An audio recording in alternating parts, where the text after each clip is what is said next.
Jeff Horton is up with Willie Ramirez and Steve Cofield as he's getting ready for the big 94 celebration of UNLV Rebel football over at Allegiant Stadium. Coach, how are you? Doing great. How about you guys? We're very good. We're very good. My guy. How are you, A lot of stuff to get into. Willie G. All right. He said, you know what's funny is during the break before the 5 o'clock hour, he said, okay, do we know which way we want to go? I was like, don't even start typing topics for Jeff and I. We got this. He and I, you don't even need to talk.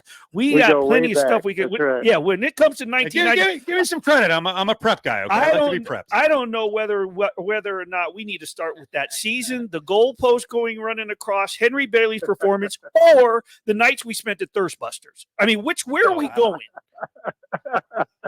Well, the nights at Thirstbusters got expensive because we put some pretty good shifts in there. A time we had, my friend, a time we had. When you think back collectively, though, just at that season overall, and just how special it was. But for you, because you've had a fantastic career as an assistant coach, the year that you had, but at UNLV, that specific season, that's got to this day hold a special place in your heart. Oh, it really does. I mean, it's incredible. It's been 30 years. That's hard to believe. But when I see myself in the mirror, I say, yeah, it has been 30 years. But to come down there, I'd been there in 1991 as assistant and then went back to, UNR for a couple of years and came back down as the head coach there in 94. And just, the team had been struggling a couple of years and the kids were hungry. And we just told them, hey, if you believe in what we're trying to say and get accomplished, and then you guys put in the work and effort, and we can be champions. And have that magical year when nobody gave us a chance to win. I mean, those guys are champions for life, and it's going to be so awesome to see them there Friday night and then Saturday at the game. And it was just an incredible year, and it came down to that last game against UNR there at Sam Boyd Stadium, and they were really rolling. I think they had only lost one game, but it was that magic day. So many big plays and a great team win, and just to be the Big West champions at that time, and then win the Las Vegas Bowl was an incredible season. And as we told those guys, they're champions for life now. Nobody can ever take that away. Yeah, and what's crazy is I took a 3-week mental health sabbatical, and I drove cross country, and I went to upstate Michigan. I did it last year. I did it again this year. And on one of the days while I was in upstate Michigan, I drove down to Mount Pleasant, and there, it was a perfect time of the year to sort of stadium hop. And I did that on the drive back because they're getting the stadiums ready for the season. So there's always a back gate open. Well, sure enough, I was able to sneak into the Central Michigan Stadium, and one of their pillars, it's sort of wrapped, with scenery from, a different season. And they had that 94 season, and I had it on one of my social media platforms. I said, and here's the 1994 championship team from the MAC that got smacked by UNLV in the Las Vegas Bowl. I mean, and I remember it vividly, you know what I mean? In terms of bowl week and hanging out with Mark Wallington all week and leading up to it. And then of course, it was just a phenomenal game, and there's a great story behind that, which I'll follow up with. But let's talk about the game itself and what you remember most, and of course, how special Henry Bailey was in that game. It was an incredible night. If as you were mentioning, we had lost to Central Michigan earlier in the year. I think it was third or fourth game, something like that. And and then have a chance to have a rematch with them was special. And then I knew we were going to the game. I mean, we had an incredible bowl week. We stayed over there at that time there at the MGM, and they treated us right. The Vegas Bowl people were awesome, and our kids really got into it. And at any event, we were really getting after it and competing hard. And then I remember riding the bus into the stadium. The guys kind of started rocking the bus and getting fired up. Back then, not that many games were on TV, and I was ESPN that night, and it was a cool December night, but as you came in, it just felt different. You could feel the lights, you could feel the cameras, you could feel the buzz in the air, and coming in there to play, and the guys were really, really ready to go. And then so many big plays. You mentioned Henry Bailey scoring 4 touchdowns. I remember Keith Washington picking up that fumble and running in. In fact, he took it all the way into the visit. He opened the visitor locker room door, looked around, dropped the football in there. I mean, it was big, nice. Mark Byers with some sacks, and as you mentioned, I think we won. I think it was like 52 to something. So it was a great victory for the Rebels. But to do it on national TV was really, really special back in the day when, you know, every game wasn't on TV. So that was really a cool night and just so excited for the players. Once again, speaking with former UNLV head coach Jeff Horton this weekend, celebrating the 30-year anniversary of the Big West champion UNLV Rebels and Las Vegas Bowl champions. That was a roster that you had sort of brought together. There were some special names on there. You know, they may not have went to the next level, but as far as what you put together, Jason Davis, Omar Love, Henry Bailey, right?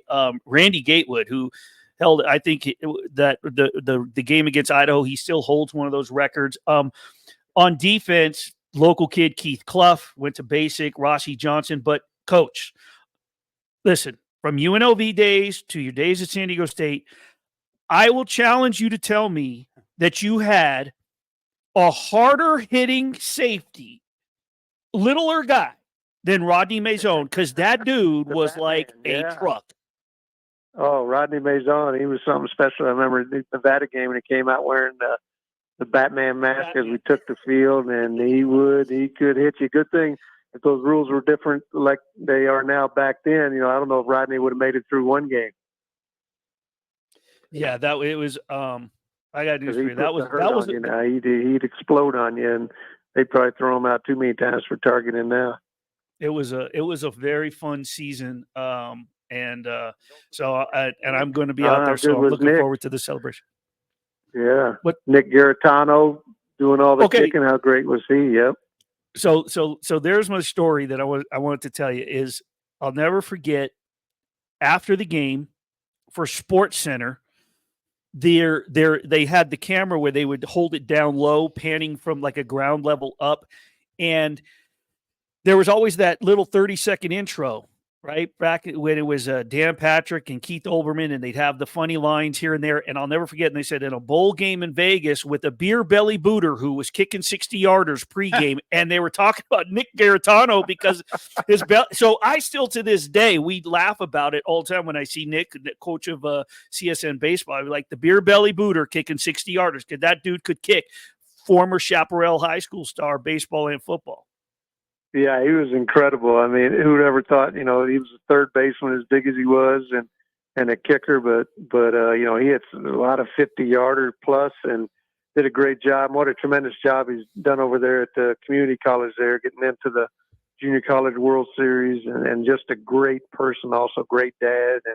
And that's probably what's special about all those guys. You know, now you see them as husbands and fathers and, you know, successful out in the community. That's what makes it that much more special. And that's what's going to be so great about this weekend, being able to catch up with a lot of them. Because really, you know, as we all go different ways, it's hard to stay in touch, you know, with just a few and now get a chance to see everybody back together. I think we got over 64 players that have RSVP. That's awesome. And, you know, the other part was the Vegas, you know, the Vegas O-line. You know, I think 4 of our 5 starters were from Las Vegas. So that was a cool deal too. I want to touch upon somebody who's a former colleague of yours, but he's a UNLV legend. He, for the longest time, was known as the Arena Football League godfather. And I was so glad to hear that he was finally coming home to have an impact, because this was your territory along with his. But Hunky Cooper is above and beyond his knowledge on the football field as a coach, as a mentor. I know he won some state championships here with Canyon Springs, but when you talk about somebody that you want to be a part of your life, you know, mothers, fathers, parents, single moms, if this dude is recruiting your son to play football, you are not just getting a coach. Can you just speak to how special Hunky Cooper is? Yeah, he's in my mind, he's the best. I mean, he was like a son to me. I mean, I didn't have kids. You know, we kind of adopted him when he came there. My wife and I, he still calls her mom, calls me pops, and he's just such a special, special person. He's influenced so many. He's changed generations to come with what he's done with kids and got them to, you know, graduate not only from high school, but then in the college ranks and everything, and be able to do that. And just the impact he has on the community and with everybody he comes into touch with. And I knew when he came back to UNLV, when I retired at San Diego State, he came back here that he would make a huge difference, not only in the program, which he's done, but also back in the community. And such a special person. Him and his wife Tiffany and their kids. Now his one son AJ coaching linebackers up there at Oregon State. And when I got the offensive coordinator job at San Diego State in 2015, he was my first hire. I hired him as a wide receiver coach there from Canyon Springs because I know the impact that he makes on young men's life, and he's the best I've been around. He's a very, very special person, and it's great to see him back home, like you said. Big day on Saturday at Allegiant Stadium as we're talking to Jeff Horton, the coach of the UNLV 94 Big West Conference champion team and Las Vegas Bowl champions. I got your take on a couple of football items. One, just give me your read on how the Rebels are doing, this rebuild by Barry Odom that's really been quick here over, a year plus.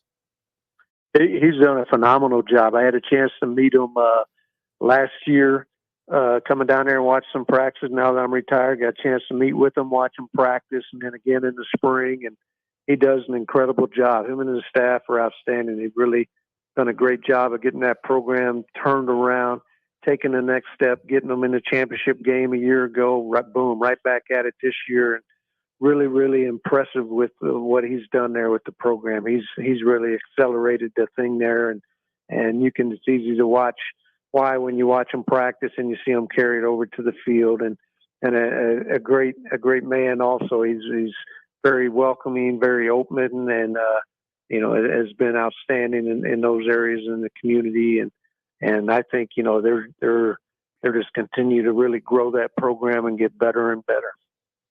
So in addition to being at UNLV and Nevada, you spent the end of your career, 10 plus years at San Diego State. I got to get your take from a football coach's standpoint on what you do when all this stuff is going on with this conference chaos. And it looks like San Diego State is going to the Pac-12. And I know, back in the day, hell, they were headed to the Big East at one point for a little bit. As a coach, what do you think about all this conference Armageddon? Well, I think it's everything. Really, I think everything's out of control. I think the game is changing tremendously. Obviously, as you mentioned with the can, when you don't have a Pac-12, I mean, they won more national championships. They've won some obviously in football with just all sports. When that conference disintegrates, something's wrong. And I've been saying for a couple of years, I really think where it's heading is that there's going to be, probably 35 teams, maybe 40 at the most. And basically the Big Ten, the SEC, and then they'll cherry pick some from the ACC and the Big 12. And that's going to be college football. And it's basically going to be AFC and NFC, what you see in the NFL. They'll control all the TV. They'll have all of their own rules. They'll be able to do whatever the heck they want to do. And everybody else will be down below. And then basically below them, it will turn into like a major league model, like the San Diego State's, Nevada. I think UNLV is in the same boat, unfortunately, that you're really like the AAA.